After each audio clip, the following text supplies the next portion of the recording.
the Democratic base is very much divided. Take a chop right down the middle, and they are very dissatisfied with the direction the party is going. And you can see it right here, because this is, hello, Democrats who are satisfied with the Dem Party in 2026. It's only about 46%. 52% are dissatisfied. They're dissatisfied. This is Democrats. This is Democrats who are dissatisfied with their own party, the majority. Now, I want to put this into some context for you, which was Joe Biden back in 2024 put in arguably the worst presidential debate I have ever seen. And yet 53% of Democrats were actually satisfied with Biden as the nominee after that debate. The majority were satisfied. And yet today, a lower percentage, 46%, are actually satisfied with the party. So the Democratic Party, according to the Democratic voters, well, their pissed offness, if I could say that, has never been higher. That is a fascinating comparison.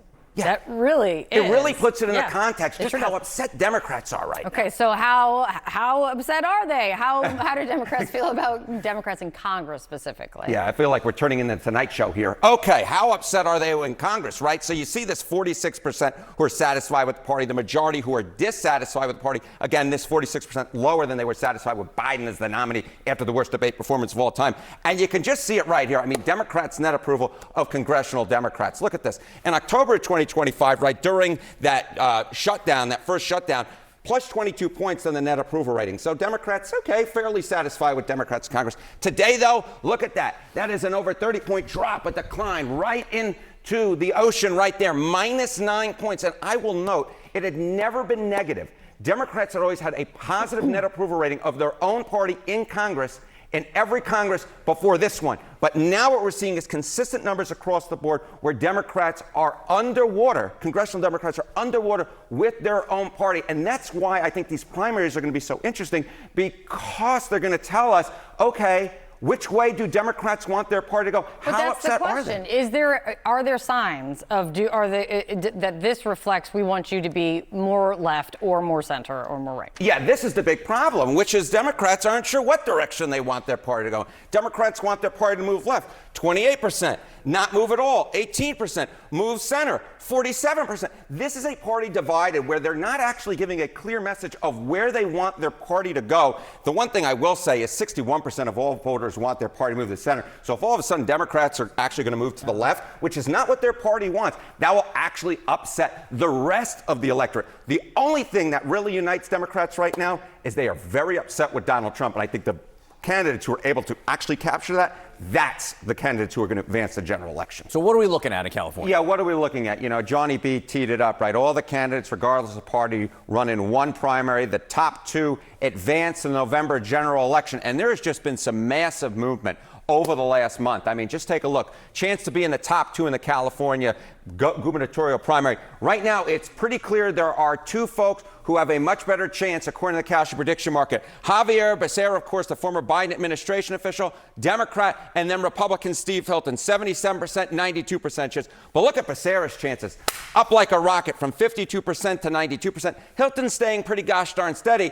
And then, of course, you got Tom Steyer, the billionaire, whose chances have fallen considerably from 65% now down to 35%. But I will note 35% chance isn't nothing. It is possible that two Democrats advance and actually no Republican advances at all. And as Johnny said, this has been weird. It has been wild. There are a ton of other candidates running, but all their chances are less than 5% chance of advancing according to Kalshi prediction Okay, market. These are the odds. Who advances tomorrow? What about winning in November? Yeah, okay. So you see right here, Steve Hilton has a pretty gosh darn good shot of advancing to the November general election. So you might be saying, hey, could California elect a Republican?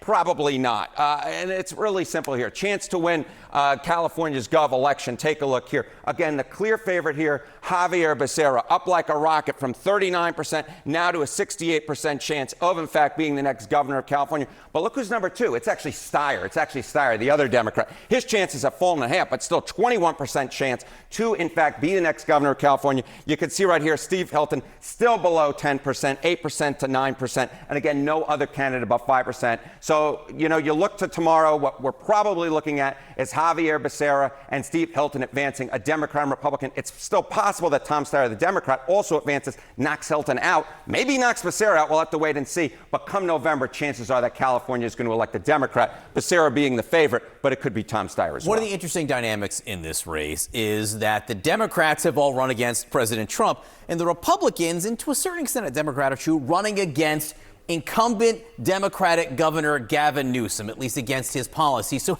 how do those two men measure up against each other in California? Yeah, if you go to California, I know a lot of Republicans like to rip on Gavin Newsom, but Gavin Newsom's actually popular in California, at least relative to the President of the United States. I mean, take a look here. Net approval ratings, California. Gavin Newsom's actually on the plus side of the ledger at plus 8 percentage points. Look at where Donald Trump is. He's 40 points underwater. The Pacific Ocean's right down in there. You'd have to go pretty much way in from the sand beaches to get 40 points underwater. He's swimming down there with the Little Mermaid. So Gavin Newsom, if anything, is a little bit of a boost to the Democrats running California. Donald Trump, however, is, to keep up with the water analogies, he's an anchor. What are the trends in terms of partisan politics in California? Yeah, okay. So, you're talking right now, we're talking about who's a boost, who's down. We're talking about the November general election, right? Chances are that either Becerra or Steyer will, in fact, advance. And you know what? I think this will translate down the ballot as well, because just take a look here. Okay, Democrats' margins in California. In the 2024 presidential election, Kamala Harris won easily in that state, but by a considerably lower margin than Joe Biden. His margin was closer to 30 points. Harris at 20 points on the win. But look at this. Now, all of a sudden, Democrats running for the House, they are doing considerably better than Kamala Harris did back in 2024. At least they're polling better, a 29-point lead on the generic ballot. That translates, you put it together with the redistricting, Democrats are going to have an absolute field day come November, and I think that, of course, is just emblematic of the chances that Democrats have to retain the governor's mansion. There has not been a Republican elected in the great state of California governor since Arnold Schwarzenegger back in 2006. And I was still in grade school back then, so we know it was a long time ago. He's not even a Republican anymore. That's right. How are people feeling about the Trump name, the image, the all? I'm just going to quote Michael Jordan here. Stop it. Just stop it, the American people are saying to the President of the United States. You could see right here, Kate's laughing off there on the side. I mean, just look at this. Naming government buildings after Trump, acceptable right now, as he is President of the United States of America. Just 9%. Just 9%. Literally, you can put it on your two hands. When you can put something on your two hands, you know it's a very small section of the public. My little footnote on here includes just 17% of Republicans. 50% say not acceptable at all. The clear plurality here. And then you get this additional 21% who say, it's okay to put President Trump's names on government buildings, but only after he leaves office. But the bottom line is this: greatly unpopular President Trump or the government putting his name on government buildings. I think the American people are standing up and applauding the fact that Trump is leaving this aside, because the American people, simply put, are not with it. Okay, perspective is impossible these days, but yes. Offer me some perspective, please. I try and complete the impossible. Mission Impossible, a great television show, a great film. I like both of them, and I like attempting Mission Impossible. Okay, Americans who believe it's okay right now to name government buildings for Trump, just 9%. To put that into some perspective, 10% of Americans believe that the earth is flat, and 12% of Americans think that the moon landing was faked, which of course it was not, and of course the earth is actually round. So fewer Americans think it's acceptable right now to put President Trump's name on government buildings than believe two conspiracy theories: either the earth is flat or the moon landing was fake.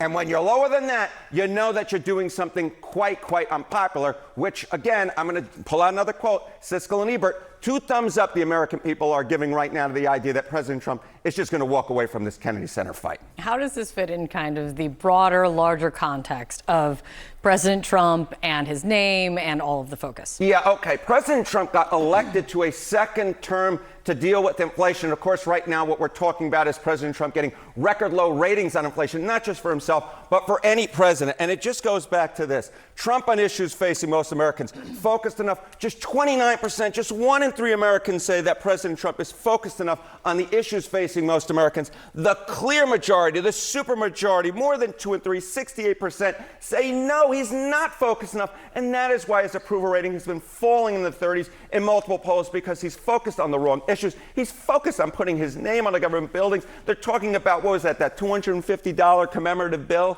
that we're talking about right there?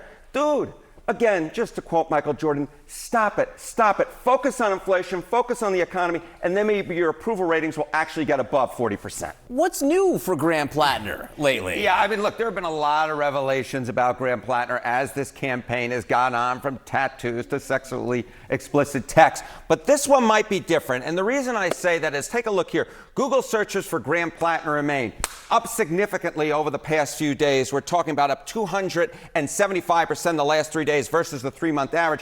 And more than that, more people search for him on Sunday in Maine than at any point that I could find, even given the past revelations about the tattoos as well. So it seems to me that this time may in fact be different, where Mainers' focus on Graham Plattner is higher. This is interesting because people might say, oh, there have been so many scandals, they're inoculated to it. Nothing new to see here. This might indicate otherwise. This might indicate otherwise. More people searching for him on Sunday than ever before, and the search is way up versus the Okay, average. how have the prediction markets changed? Yeah, okay, so one of our first glimpses into how this might affect Plattner's electoral fortunes is from the prediction market. So you can see this right here in the Kalshi prediction market. Chance to win the Maine Senate race. Now, of course, there's still that Democratic primary that Graham Plattner is heavily favored to win. So we have Dems, Republicans, the likely Republican nominee, of course, being Susan Collins, the incumbent. You go back, May 22nd, what was that, about 10 days ago, Democrats had a 70% chance. That's essentially Plattner had a 70% chance of winning the general election. Now, that number has fallen. It's fallen rather significantly. Look, he is still the favorite according to the prediction markets,